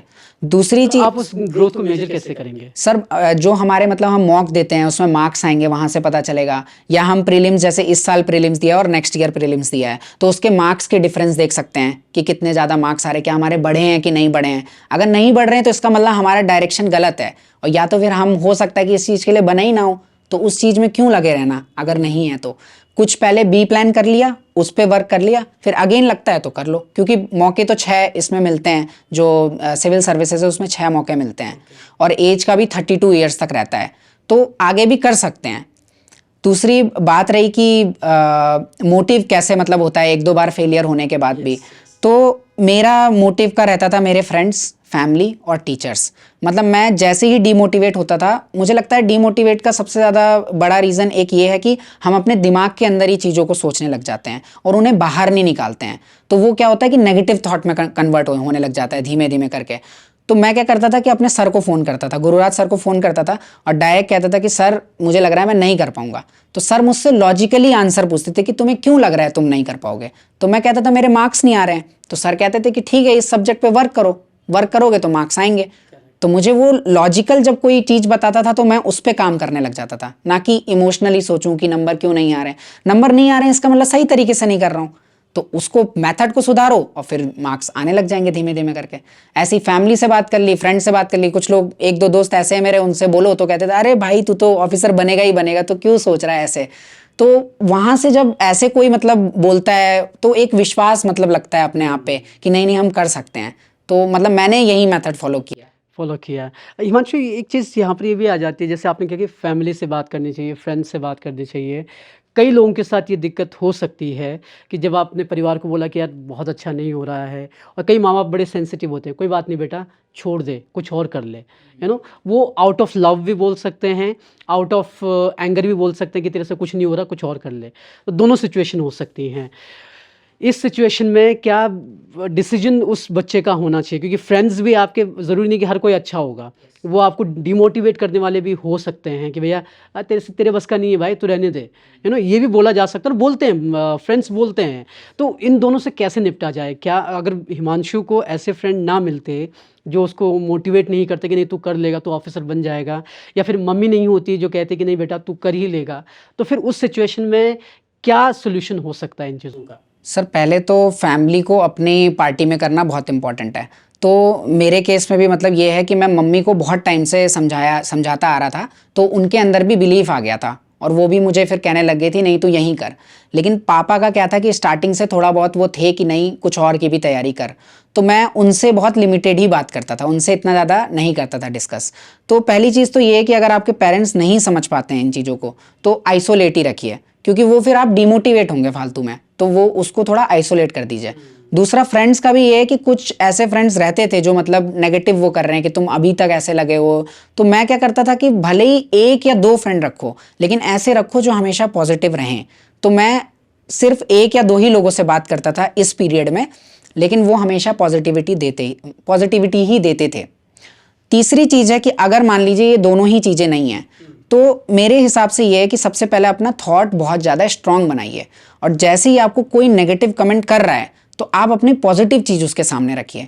जब आप कॉन्फिडेंस से उसके सामने बोलेंगे तो वो उसको भी झुकना पड़ेगा आपके सामने, और उसको भी लगेगा कि नहीं यार जो तू इतना बोल रहा है ना, तो लगता है तो कर ही देगा। तो ये एक बिहेवियर होना चाहिए, और ये आपके अंदर खुद होना चाहिए, ये कोई और आपको आके मतलब नहीं बदल सकता है। तो खुद कॉन्फिडेंट हो जाइए इतना ज़्यादा कि मतलब आप कोई अगर नेगेटिव भी बोल रहा है तो पॉजिटिव इतना ऐसे कर दीजिए कि बिल्कुल उसको भी लगे कि नहीं यार ये कर लेगा लगता है। ये बहुत अच्छी बात कही आपने। इसी से एक सवाल मेरा और निकला जो मेरे दिमाग में उठा। हिमांशु, जो हम लोग हैं कभी कभार मोटिवेशन लेने के लिए बुक्स का सहारा लेते हैं, मोटिवेशनल गुरुज़ का सहारा लेते हैं कि यार उनको सुना लिया जाए, अरे आप तो दुनिया बदल सकते हो, तो ये चीज़ें होती हैं, और वो मोटिवेशन आधा 1 घंटे तक रहता भी है, लेकिन देन वो फेड होना शुरू हो जाता है।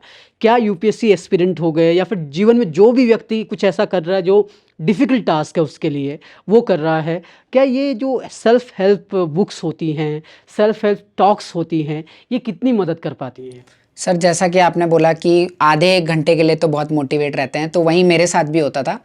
तो मैं अपने बीटेक के टाइम पे क्या करता था कि मुझे ये लगता है कि प्रैक्टिकली हमें कुछ चीज़ें ऐसी करनी चाहिए। आजकल क्या है कि हमें कंफर्ट बहुत ज़्यादा मिल गए हैं, तो हम मोटिवेट तो होते हैं कुछ काम को करने के लिए, लेकिन फिर हमें खाने को खाना मिल रहा है बढ़िया, रहने के लिए घर है, सारी सुविधाएं हैं बढ़िया, सोने के लिए बेड है, सब कुछ A to Z परफेक्ट है। तो जब हम रियलिटी में आते हैं तो धीमे धीमे उस वो जो मोटिवेशन होता है वो ख़त्म होता जाता है। तो मैंने एज अ स्टूडेंट लाइफ में क्या किया था कि कुछ चीज़ें जो ये हमारे पास साधन होते हैं इनको थोड़ा छोड़ना शुरू कर दिया था। जैसे खाना रिस्ट्रिक्ट कर दिया, हेल्दी डाइट लेनी शुरू कर दी, या एकदम ऐसा नहीं कि पेट भर के खा रहे हैं, बिल्कुल कम खाया। तो अब भूखे रहेंगे तो लगता है कि कुछ करना है, तो फिर वहाँ से मोटिव भी आता है। दूसरा, मैंने एक टाइम ऐसा भी था कि मैं इवन पिथौरागढ़ में था, वहाँ माइनस में टेम्परेचर रहता था, लेकिन सुबह उठ नहीं पाता था। अब अगर मोटिव नहीं है तो कोई भी नहीं उठेगा, तो मेरा मोटिव था और मैं फिर भी नहीं उठ पाता था। तो जिसका तो नहीं है उसका तो बहुत टफ होगा, और संभव ही नहीं है फिर। तो मैं क्या करता था कि मैंने अपना बेड हटा दिया था, मैंने बेड खड़ा कर दिया था, गद्दा वद्दा सब हटा दिया था, मैं नॉर्मल चादर बिछाता था और उस पे सोता था। अब जब उस पे सोता था, सुबह उठता था तो मेरी कमर दर्द करती थी, लेकिन कमर दर्द करती थी तो याद आता था कि मैं ऐसा कर क्यों रहा हूँ, और मैं उठना सीख गया वैसा करके। तो मेरे हिसाब से क्या है कि लाइफ में आपको जो भी आपको वो लगता है कि ये चीज़ मेरे पास है और आपको कुछ चाहिए जो कि आपके पास नहीं है, तो आप क्या करिए, जो आपके पास है पहले उसे दूर करिए और आप फिर अपने गोल की तरफ बढ़िए कि नहीं, जब मैं ये गोल अचीव कर लूँगा तब मैं इस कंफर्ट में रहूँगा। तो इन 3-4 साल में मैं ऐसे ही मतलब सोता, अभी भी वैसे, अब तो घर में आ गया हूँ, अब आराम से गद्दे में सो रहा हूँ, तो पास भी कर लिया है कुछ लेकिन गोल सेट भी कर लिया है। लेकिन ये है कि मोटिव का एक ये भी तरीका है कि आप फिजिकली, जो फिजिकल लेवल पे आपको कंफर्ट देती हैं चीज़ें, उनको थोड़ा दूर करिए। बहुत एक्सट्रीम में भी मत करिए, लेकिन थोड़ा बहुत जो आप कर सकते हैं वो ट्राई करिए, मैनेजेबल हो सकता जो मैनेजेबल है वो करना चाहिए, क्योंकि अगर सब कुछ मिलेगा तो कैसे आदमी करेगा। Yes, very true. हिमांशु, अभी अभी और ढेर सारी बातें करनी हैं आपसे, और जब क्योंकि आप खुद एक यंगस्टर हैं और यंगस्टर्स को लेकर के मेरे जहन में बहुत सारे सवाल हैं, लेकिन जैसे आपने बात की, जो जो ये आपने खुद को कंफर्ट से दूर करना शुरू किया और दूसरी चीज़ें की, जब पता कैसे चला कि ऑल इंडिया रैंक 1 आ गई है, और जब पता चला तो इमीडिएट फैमिली का क्या रिस्पॉन्स था, जिनकी आप बात करें, जो आपके टीचर हैं जिन्होंने आपको गाइड किया, उनका कैसा रिस्पॉन्स था, कैसे, मतलब क्या फीलिंग थी वो, उसके बारे में कुछ बताइए। तो सर मैं मतलब अपने एक भैया हैं, प्रभात भैया, उनके साथ ऐसे ही रोड पे चल रहा था और मुझे कोई एक्सपेक्टेशन नहीं थी कि रिजल्ट आने वाला है। 1-2 दिन पहले, ये मतलब बहुत अजीब बात है, पता नहीं क्यों मुझे सपना आने लग गया था कि मैं रिजल्ट की लिस्ट खोल रहा हूँ और अपना नाम ढूंढ रहा हूँ और मुझे एकदम नाम कहीं दिख नहीं रहा है और मेरी नींद खुल जा रही है। ये 2 दिन पहले से ही होने लग गया था। फिर उस दिन शाम के टाइम पे मतलब गुरुराज सर ने मुझे फ़ोन किया और उन्होंने बोला कि तुम क्या कहते हैं, ये तुमने क्या कर दिया। तो मैं अचानक से डर गया कि मुझे लगा कि कुछ गड़बड़ तो नहीं कर दी मैंने। तो उसके बाद कहा कि उनने बोला व्हाट्सएप खोलो और वीडियो कॉल आ रखी है, उसे रिसीव करो। तो मैंने व्हाट्सएप खोला, फिर वीडियो कॉल देखा, तो उसमें तृप्ति मैम थी, अब जो कि उन्होंने मतलब इतनी ज़्यादा मेहनत कर रखी थी स्टार्टिंग से, तो वो मेरा मतलब वो रो रही थी उस वक्त कॉल पे। और एक और आंटी थी, वो उन्हें कह रही थी अरे रोइए मत, कोई बात नहीं कोई बात नहीं। मैं डर गया, मैं लगा क्या हो गया ऐसा। फिर सर ने बोला एक बार रिजल्ट खोलो, तो मैंने रिजल्ट खोला और मैं एकदम नीचे से स्टार्ट कर रहा देखना कि लगता है क्वालिफाई हो गया होगा, बिल्कुल ऐसा था कि क्वालिफाई हो गया होगा। तो मैं देख रहा, फिर एकदम ऊपर पे देखा, पहले नंबर पे नाम आ रखा है। तो मैं उस वक्त एकदम रोने लग गया और रोड में साइड में बैठ गया मैं, बिल्कुल रोते रोते। उसके बाद सर भी बिल्कुल मतलब वो भी मुझे लग रहा रो ही रहे थे वो। उसके बाद फिर बोला कि तुमने तो ये मतलब क्या ही कर दिया, ये तो बिल्कुल सोचा ही नहीं था कि हमने तुम इतना वो कर दोगे। फिर मैंने सबसे पहले बहन को बताया अपनी। तो मेरी बहन SBI में मतलब क्लर्क है, तो वहाँ से वो आ रही थी लखनऊ की तरफ। तो वो उसको बिल्कुल यकीन नहीं हुआ, वो रोने लग गई। मैंने बोला अरे तुम स्कूटी चला रही हो, तुम अभी रो मत प्लीज़। फिर साइड में उसने स्कूटी खड़ी करके कह रही कि तू झूठ तो नहीं बोल रहा है, तू सही बोल रहा है मतलब। और बिल्कुल उसकी आवाज़ भी काँप रही थी, क्योंकि मतलब एकदम सोचा नहीं था कि इतना कुछ बड़ा हो जाएगा।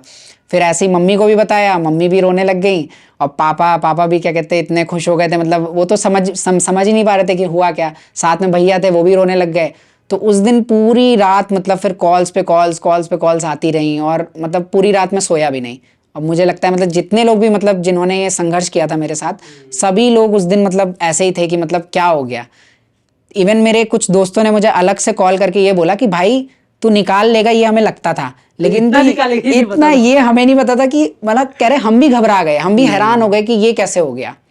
तो ये बहुत बहुत बड़ी बात है एक्चुअली, बिकॉज़ परिवार के लिए स्पेशली बहुत बड़ी बात हो जाती है कि जब आपको पता है कि आपने अपने खून पसीने से सींचा हुआ होता है और जब वो पेड़ बन जाता है तो उसकी खुशी अलग ही होती है। आई कैन अंडरस्टैंड कि तृप्ति जी क्या सोच रही होंगी, जो मेहनत उन्होंने तुम पे की होगी वो आज कहीं न कहीं फलीभूत हो गई थी। इस ये तो आपकी जर्नी हो गई। लेकिन क्योंकि आप भी यूथ हो बहुत मेरे ख्याल से 25-26 की आपकी अभी उम्र होगी, 26 साल के अभी आप हैं। आज के जो यूथ है वो उसके साथ एक दिक्कत तो ये हो गई है कि ईज़ी क्विक फेम चाहिए, क्विक मनी चाहिए, बहुत ज़्यादा मेहनत ना करनी पड़े, तो यूट्यूब उसका सबसे बड़ा ज़रिया है। लोगों को लगता है कि यार कंटेंट क्रिएटर बन जाएँगे, इनसे ज़्यादा कमाएँगे और फेम जो होगा वो अलग होगा। ये नज़रिया कहाँ तक सही है कि क्या हमारे यूथ को, जो हमारे नए बच्चे आ रहे हैं, क्या कंटेंट क्रिएशन और दूसरा कि क्विक फेम, क्विक मनी, क्योंकि सोशल मीडिया आ गया है, तरीके हज़ार आ गए हैं, तो क्या उन्हीं में इन्वेस्ट करना चाहिए या आपको ऐसे भी गोल सेट करने चाहिए अपने? सर आजकल मुझे लगता है फील्ड्स तो बहुत सारी आ गई हैं। मतलब आजकल क्या है कि इंडिया में भी एक्सपोज़र बहुत ज़्यादा है, स्टार्टअप भी बहुत ज़्यादा स्टार्ट हो रहे हैं। तो मेरा ये मानना है कि सिर्फ गवर्नमेंट में ही जाना है ऐसा मतलब नहीं करना चाहिए, क्योंकि आजकल बहुत ज़्यादा वैरायटी ऑफ फील्ड्स आ गई हैं।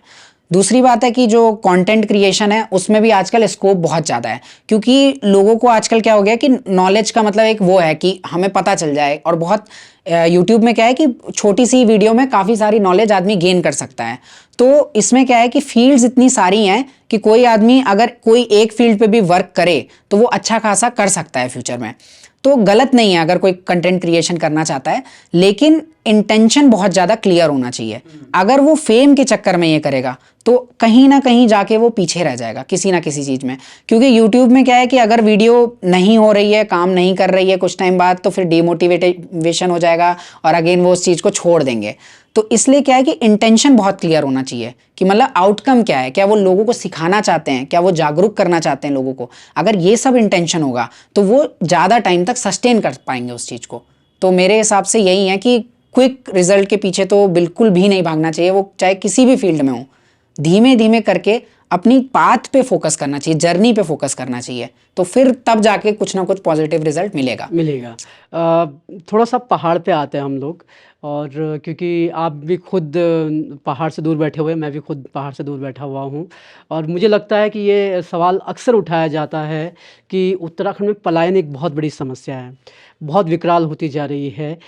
क्या जब आप एक पोजीशन लेंगे कहीं पर, और हो सकता है कि उत्तराखंड में ही लें या कहीं और लें, और कहीं और ना और भी लें अगर, तो क्या आपके जहन में कुछ ऐसी चीज़ें हैं जो आपको लगती है कि एक रिस्पॉन्सिबल होने के बाद, एक सक्सेसफुल इंसान बनने के बाद मैं अपने गांव के लिए ये चीज़ें करूंगा, या फिर आपकी तरह या मेरी तरह जो सक्सेसफुल हो जाता है उसको अपने गांव के लिए क्या करना चाहिए?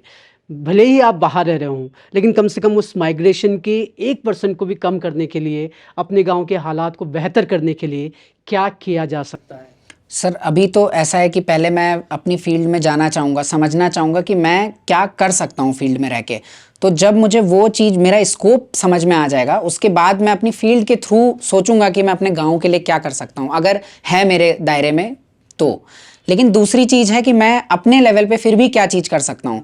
तो मुझे लगता है सर कि अभी जागरूक करना बहुत ज़्यादा इंपॉर्टेंट है, लोगों को टेक्नोलॉजी से इंट्रोड्यूस करवाना बहुत ज़्यादा इंपॉर्टेंट है, कुछ नहीं तो एटलीस्ट बताना बहुत इंपॉर्टेंट है। तो मुझे लगता है कि मैं गाँव में जब भी मुझे जाने का मौका मिले, जब भी मैं जाऊँ, तो वहाँ लोगों को चीज़ों के बारे में बताऊँ कि ऐसी भी चीज़ होती है, ऐसा भी हम कर सकते हैं, ये चीज़ें भी हो सकती हैं।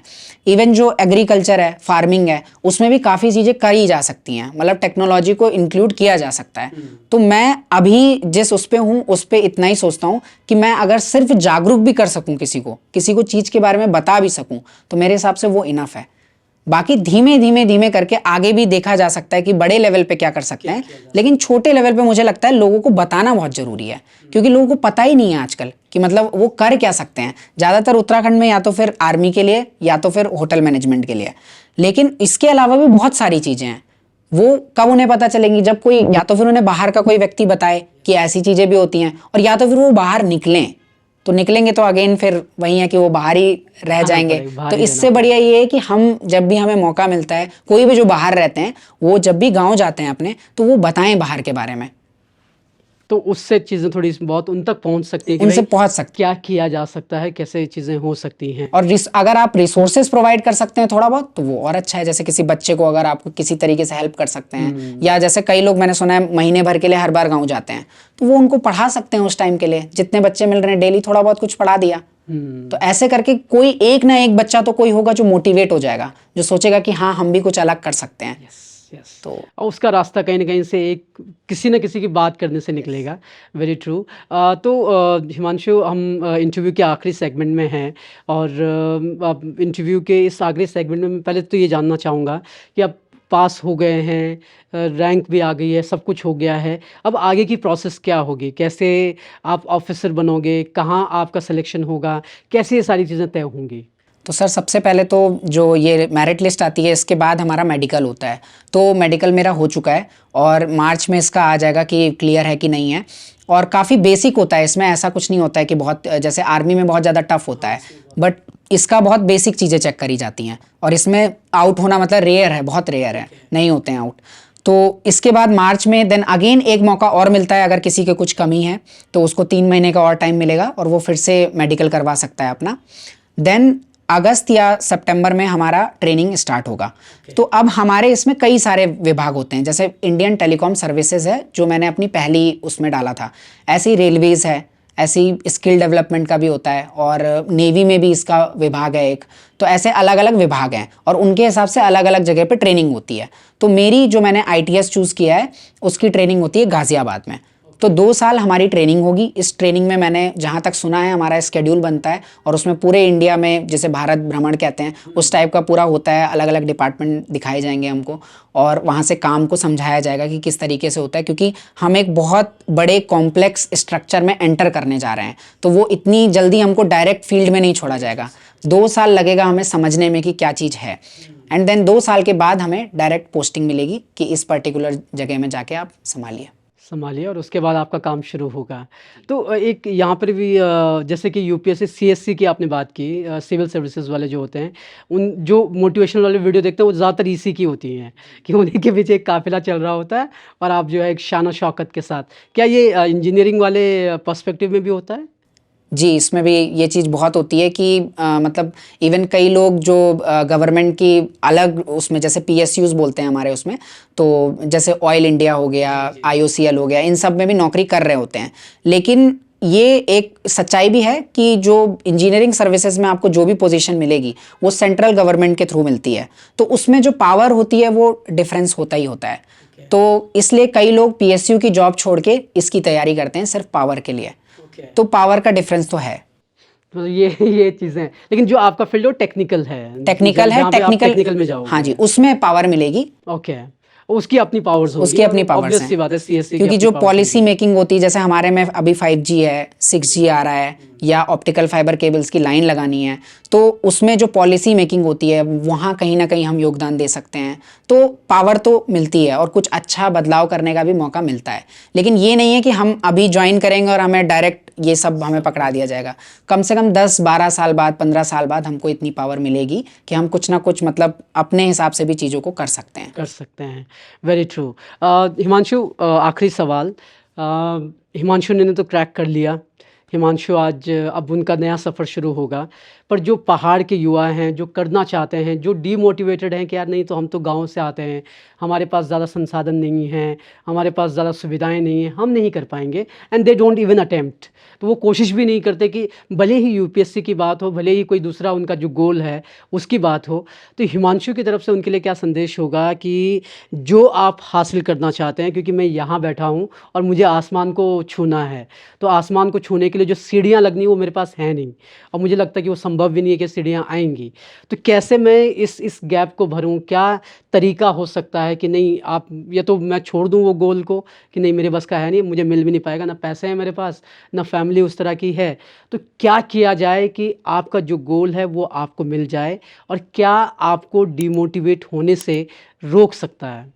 सबसे पहले मेरा ये मानना है कि आप जिस भी फील्ड में किसी भी चीज़ की तैयारी करना चाहते हैं, सबसे पहले उनके एक्सपर्ट के पास जाइए। फॉर एग्जांपल आप मान लीजिए बैंकिंग की तैयारी करना चाहते हैं, तो बैंक तो आपको रूरल में हो या कहीं पे भी हो, आपको कहीं ना कहीं मिल जाएगा। तो आप जाइए एक बार उनके पास, वो लोग भी कहीं ना कहीं शहर से तैयारी करके आपके बैंक में आए होंगे। उनसे जाइए, उनसे पूछिए कि पेपर का क्या होता है, क्या चीज़ होती है, उनका काम कैसे होता है। वहाँ से आपको थोड़ा बहुत मोटिवेशन मिलेगा। देन आप अगेन उनसे स्ट्रेटेजी के बारे में बात करिए कि मुझे क्या करना चाहिए, मुझे कौन सी किताबें पढ़नी चाहिए। जब आप वो फीडबैक लेंगे, उसमें काम करेंगे, फिर आप गिरेंगे। जब आप गिरेंगे, आप वापस उनके पास जाइए कि सर मेरे से ये नहीं हो पाया, मैं अब क्या करूं। तो वो आपको फिर से कुछ ना कुछ रास्ता दिखाएंगे, क्योंकि जो तैयारी कर रहा है उसे एग्जैक्टली पता होता है कि रास्ते में कहाँ कहाँ कठिनाई और किन चीज़ों में कठिनाई आती है। तो आप सबसे पहले तो यही करिए कि जो भी उस फील्ड में एक्सपर्ट है उनके पास जाइए। अब अगर मान लीजिए आपके गांव में फिर भी कोई नहीं आपको मिल रहा है, तो आजकल इंटरनेट के थ्रू रीच करिए। इंस्टाग्राम हो गया, टेलीग्राम हो गया, कोई ना कोई जरूर मिल जाता है। तो सबसे पहले तो आप कनेक्ट करिए लोगों से, और वहां से आप एक सही स्ट्रैटेजी बनवा के उसे फॉलो करिए। उसके बाद सबसे बड़ी चीज एक ये है कि एकदम डायरेक्ट बड़ी चीज पे मत कूदिए, छोटे छोटे स्टेप्स लेना शुरू करिए, और छोटे छोटे स्टेप्स लेके पहले उनको अचीव करिए। जब आपको लगे कि हाँ मैं उन छोटी चीज़ों को करने लायक हो गया हूँ, देन आप बड़ी उसका सोचिए, कर सकते हैं। और हमेशा पॉजिटिव लोगों के साथ रहिए, क्योंकि जहाँ पे आपको नेगेटिव, आपको अगर थोड़ा सा भी लगता है कि नहीं ये आदमी मुझे मतलब नीचे खींच रहा है या मुझे डीमोटिवेट कर रहा है, उनसे दूर रहिए। कोई थोड़ा भी मोटिवेट करता है तो उनके साथ रहने की कोशिश करिए। पर हिमांशु, यहाँ पे सॉरी, मैं ये आखिरी सवाल था लेकिन मुझे जोड़ना पड़ेगा ये। यहाँ पे एक सवाल ये भी आता है कि एक होता है फीडबैक। आपको फीडबैक दे रहे हैं लोग कि यार ये चीज़ें मुझे लग रही हैं कि आप नहीं कर पा रहे हो।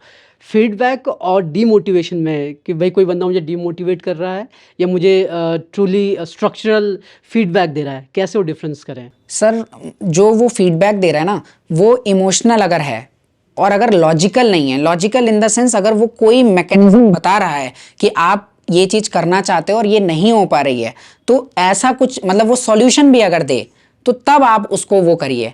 क्योंकि अगर वो लॉजिकल नहीं बोल रहा है तो वो सिर्फ इमोशनल बातें करेगा, मतलब वो बातें घुमाएगा बस। तो कभी भी उस लूप में मत फंसिए। आप सॉल्यूशन भी मांगे, उससे बोलिए कि अच्छा अगर मैं नहीं कर पाता हूं तो तुम्हें क्या लगता है कि मुझे क्या करना चाहिए।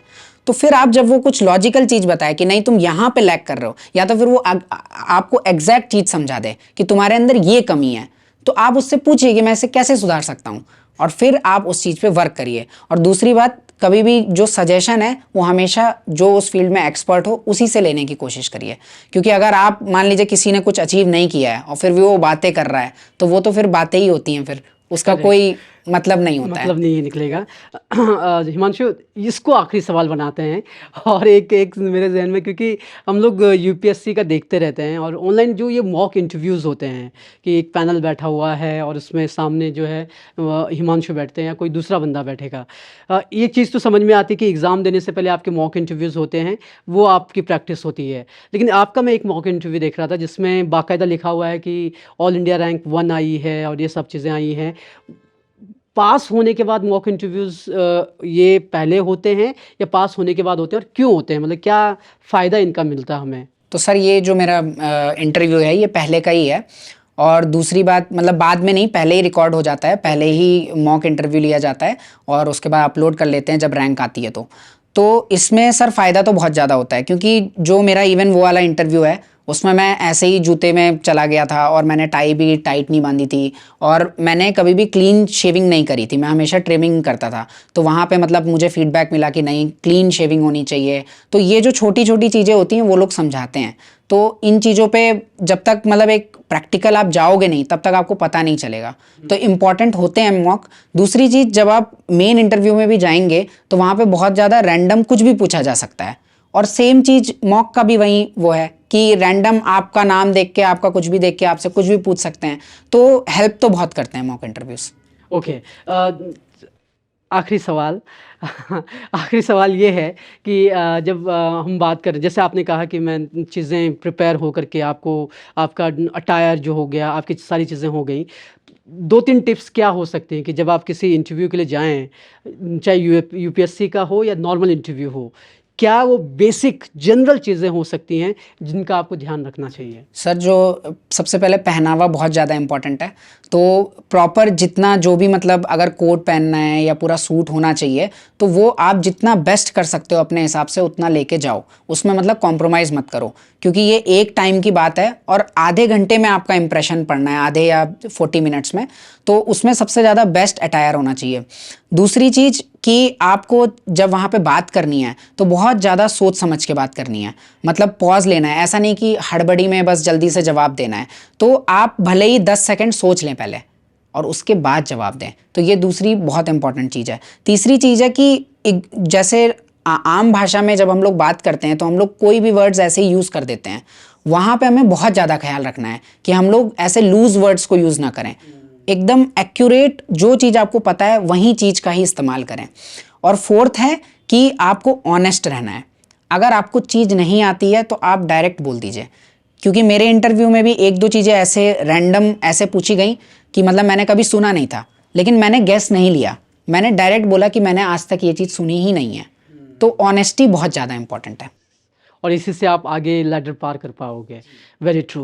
तो ये थे हमारे साथ हिमांशु थपलियाल। और आखिरी सवाल करते करते 2-3 सवाल मैंने और पूछ लिए, लेकिन ये सवाल इसलिए ज़रूरी हैं क्योंकि जो चीज़ें हिमांशु बता सकते हैं वो शायद दूसरे लोग ना बता पाएँ, क्योंकि जो आप हासिल करना चाहते हैं या जो मैं हासिल करना चाहता हूँ, जैसे हिमांशु ने कहा, आपको अपने कंफर्ट जोन से बाहर निकलना होगा और तब जाके आप चाहे यूपीएससी करें या कोई भी ज़िंदगी में कोई भी लक्ष्य आपका हो उसको आप हासिल कर सकते हो, फिर चाहे वो आप पहाड़ के किसी दूर दराज गांव में हो या फिर दिल्ली जैसी राजधानी में आप बैठे हों।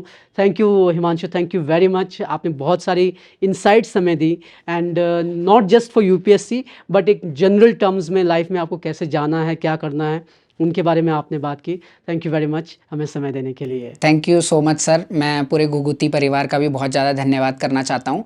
मैं इवन इंटरव्यू के टाइम पे मैंने मतलब मुझे उत्तराखंड के बारे में जानना था, तो कुमाऊँ गढ़वाल क्यों विभाजित हुआ या आपकी मैंने इस टॉपिक में काफ़ी सारी वीडियोस देखी, और मैं सही बता रहा हूँ कि इतने कम टाइम पे, क्योंकि काफ़ी ज़्यादा कम टाइम मिलता है, उतने कम टाइम में इतने एक्यूरेट और इतना क्लियर डाटा के साथ मतलब जो मुझे आपकी वीडियोस से हेल्प मिली है उसके लिए बहुत बहुत धन्यवाद। और आप लोग मुझे लगता है कि उत्तराखंड में बहुत अच्छा काम कर रहे हैं, तो इसको ऐसे ही कंटिन्यू रखिएगा। Thank you Himanshu, thank you very much, and it's our pleasure that we hosted you and आपसे बातचीत करने का मौका मिला। तो ये थे हिमांशु थपलियाल, और हमने कोशिश की कि सिर्फ ऊपर ऊपर की बातें ना हों, आपके वैल्यू की कुछ बातें मिल सकें, आप तक कुछ हम पहुंचा सकें। आज भले ही पहाड़ की हम बहुत ज़्यादा बात नहीं कर पाए, लेकिन आज पहाड़ का एक लड़का है जो एक सफलता की ऊंचाई और छू चुका है, आसमान पर पहुंच चुका है, उससे हमने ऐसी बातें जानने की कोशिश की जिससे आप अपने जीवन को बदल सकते हैं, और जो मोटिवेशन आपको चाहिए वो आप उनसे ले सकते हैं। तो इसी के साथ इस पॉडकास्ट में या फिर इस इंटरव्यू में इतना ही। अगली बार एक नई शख्सियत होगी, नए सवाल होंगे और नए जवाब होंगे। शुक्रिया।